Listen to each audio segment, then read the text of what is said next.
Sveiki, žiūrovai. Neįsivaizduoju, ką turiu. Gal karšis.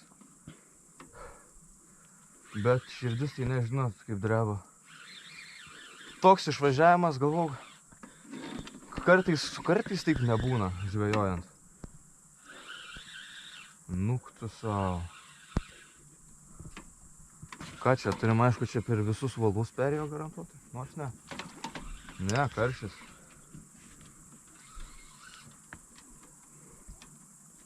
Bet tai čia gera petelnė.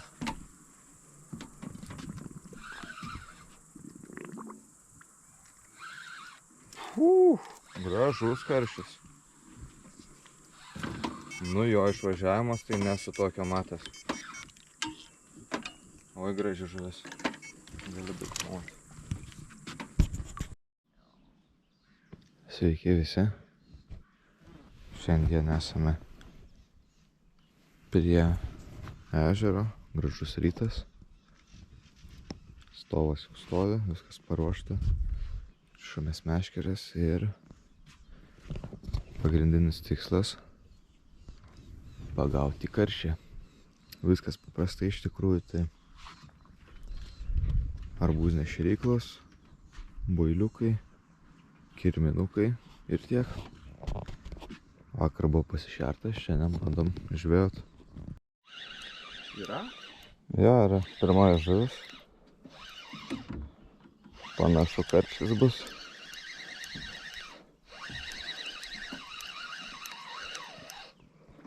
Toks nėra labai didelis, bet na, visiškai nedidelis. Krepštą vis tiek panaudosiu.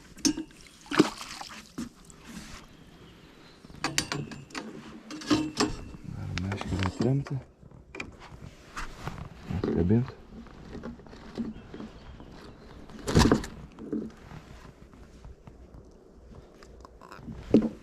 O, visai tokia faina žuvis. Ir kol kas viskas ant zikučio. Taigi trumpai apie sistemėlės. Tai viskas paprastai, kaip ir seniau. Paprastas arbūzas ant inlaino. Tada naudoju karpinės greitas jungtis ir tas antitangle rankovės, slyvzus vadinamus. Ir du kabliukus sutalpinu. Aišku, galima ir su vienu, jeigu atrandi maslą, tačiau jeigu nori paeksperimentuoti, labai patogu su dviejais, du dedi. Ir būna ant viršutinio, ant apatinio, kartais karšis aukščiau nori maslą paduoti, nežinau. Būna tiesiog pradedi tik ant viršutinio, kad ir kokį maslą dėkti. Ir tiek viskas. Labai paprasta, kaip du kartu. Du kartu ir viskas. Pašaras tai faidės, gigantas ar koks ten pavadinimas. Tai frakcija jo labai didelė iš tikrųjų. Čia dar matot pelečių, tai aš įdėjau dar lašišos salmon pelečių. Kažkaip turėjau likutį, tai sumečiau. Lygtais nieko blogiau ir nėra, gal netgi dar labiau pritraukė į tašką. Frakcija tikrai didelė. O karšiai tokie paskutinės dienas. Pora buvo normalių, jau ir 2 kilogramų. Tačiau su dydžiais taip sunkoka, bet ir su kibimu. Nemotais.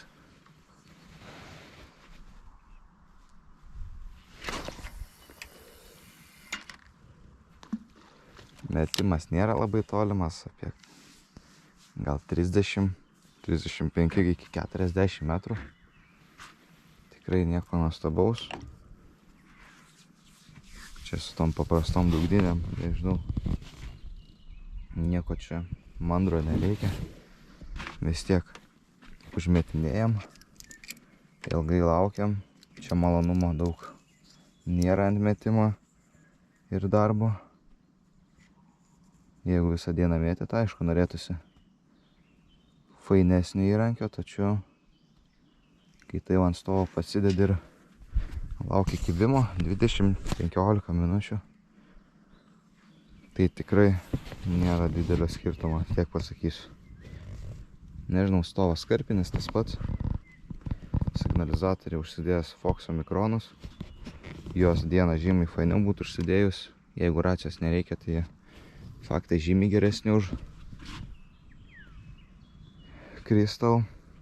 Tačiau, kai reikia signalizacijos, naktį užsidedam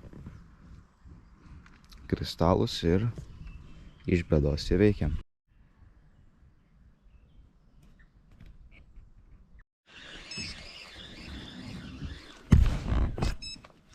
Yra dar viena žuvis. Smūgiuoja panašu karšis.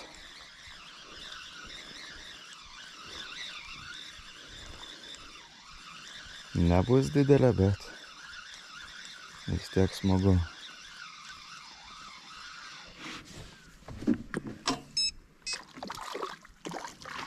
Ne, žiūrėkit.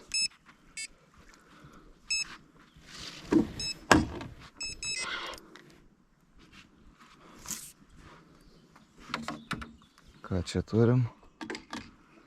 Ogi labai gražią kuoją. Bet irgi viskas ant ziko. Kuoja karšis ir kažkas slieko net nenori čiupinėti. Nieko, smagu. Graži kuoja.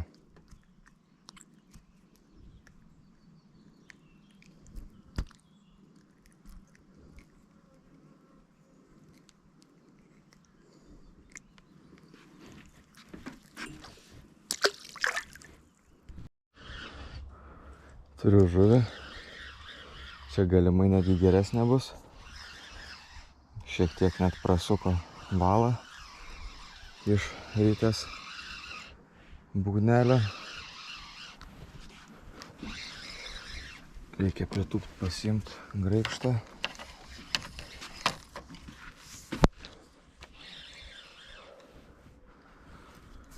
Jau gražesnė šiek tiek žuvis. Nebus didžiausias, tačiau toks visai gražus gal. Tikėkimės.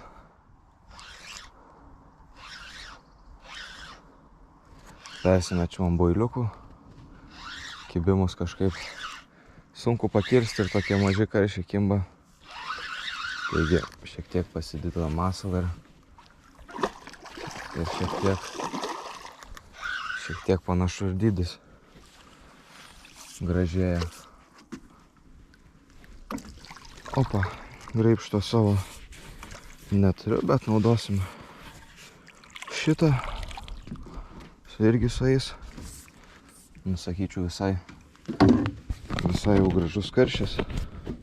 Aišku, čia per tą GoPro kamerą sunkiai matos, tačiau pabandom kablį ištrauk gražiai ir parodysiu, gal iš arčiau šiek tiek.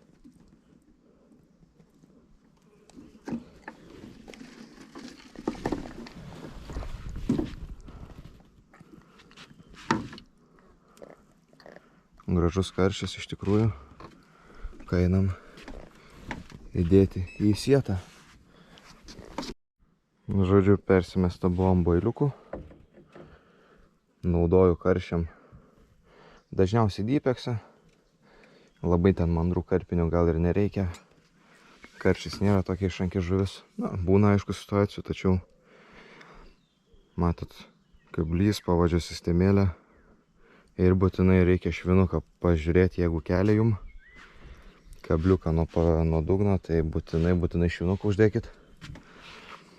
Prieš kelis metus, kai tokių bairių dar nežinojau, dėdavom popikus ir žvejodom pusę metro nuo dugno karšį. Nu, tai skamba įdomiai, bet kai tokių dalykų nežinodavai, tai ir aišku nekibdavo, tačiau dabar jau šiek tiek smagiau. Šiandien jau pirmas gražesnis karšis. Spėju bus apie 1,5 kilogramo gal. Sunku tą svorį nuspėt, bet panašaus dydžio, kurį pagavau, 1,8 buvo, šitas gal šiek tiek mažesnis. Tai turiu kažkas aplink 1,5 ir turėtų būti. Nieko, viskas paprasta kol kas. Boiliai, ant kurių geriausiai kimba, tai legendinis česnakas, paprasčiausiai baltas 10 mm.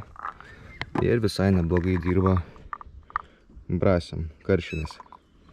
Toks irgi signalizatoriai, vat, pasiėmęs, kaip sakiau, foksai. Labai smagu tokiam žvybom galima. Pats fainiausias dalykas yra, kad toksai vat jungiklis, knopkė, op, jungi, išjungi, kol įtempinėjai valą, gali išjunginėti, kad neprižadintum viso rajono. Dar viena žuvis. Dėl kibimo nepavyksta šitą nufilmuoti, bet nieko tokio, gal pavyks galų gale. Šiek tiek susipainėjo panašu. Sunku, kai traukis šitas nedidelis karšiokas. Galim ir taip ištraukti.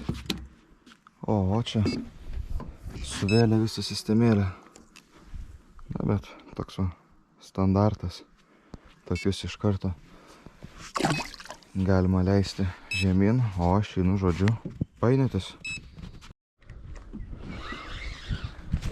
Panašu, dar vienas karštis, tik tai apsiviniojęs gerai žolėse. Bus reikalų ištraukti.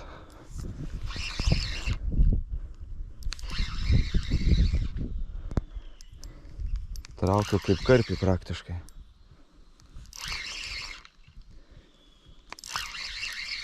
Bus koks mažiukas, tačiau su tona žolių.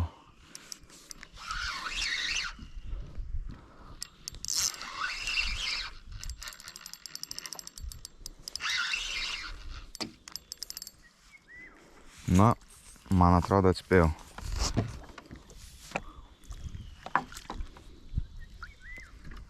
Oho. Pažiūrėkit, kokia raudė.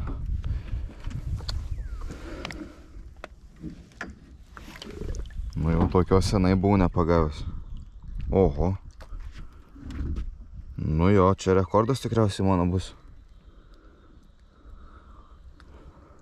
Tokio dydžio raudė. Na, karšiai reiškia iš taško pasitraukė. Taigi, kaip žadėjau, dabar parodysiu receptą, kaip greitai ir skaniai išrūkyti karšį. Taigi, perspjaunam karšį per nugarą, aišku, galima ir per pilvą. Ir turi gautis tokios formos, galvas, aišku, galima nuimti, galim palikti, vietos daug neturim, taigi viską nusipjaunam. Ir pačioj pradžioje reikia stipriai pasūdyti, jau čia pastovėjo 20 minučių gal, ir palikti valandai pastovėti. Vėliau pasipjaustom obels, vyšnios arba kitų įvairių vaismedžių arba uogų medžio gabalėlių ir tai duos žymiai skanesnį dūmą. Taigi, laukiam, kol pilnai gers druską žuvis. Nieko nuostabaus čia nėra. Dedame česnako ir pipiro. Va, aišku, česnakas pasmulkintas ir tiek. Ir ką, galime pašauti į savo grilių ar rūkyklą valandai, pusantros tame tarpe. Aišku, žiūrėti pagal žuvies dydį ir kas pusę valandos maždaug patikrinti. Deja, nepavyko nufilmuoti galutinio varianto, gavosi tik nuotrauka, viskas labai buvo staigiai sudarota, tačiau viskas paprasta. Į temperatūrą viskas tiesiog apie 90-100 laipsnių. Pradžioje tikrinkite kas kokias 20 minučių, kaip atrodo tas karšis, o jau kai ateis pusantros valandos jau ta riba, galite patikrinti ir dažniau, pasižiūrėti, kaip atrodo pačio karščio spalva ir kaip jau norėsite, taip ir valgysite. Ir viskas labai paprasta. Kiekvieną kartą galite pasidaryti kaip norit. Kitą kartą jau dariau su mažiau česnako ir tiek.